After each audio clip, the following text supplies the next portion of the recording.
Hello, Slayla! So I just wanted to share with you guys because last weekend I was in the province and we decided to go sightseeing around where my tito lives. Oh, and by the way guys, nandito nga pala kami sa Magalang, Pampanga kung saan lahat ng tao ay magalang. Charot!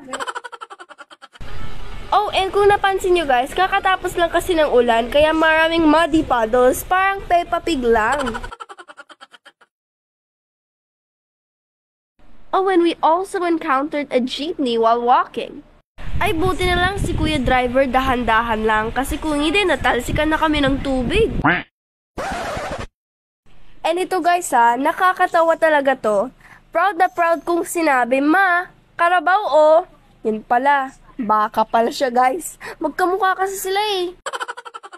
Well, at least now I know.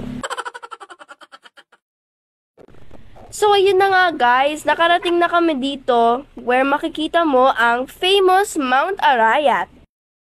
Tapos ito guys, tinuturo ko na yung Mount Arayat even though na ilang beses ko na to nakita, gandang-ganda pa rin ako sa kanya.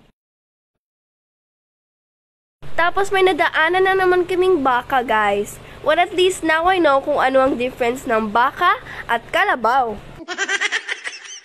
But that's it, Slaylas. I just wanted to share with you guys ang aming munting lakwatsa. But I hope you guys enjoy.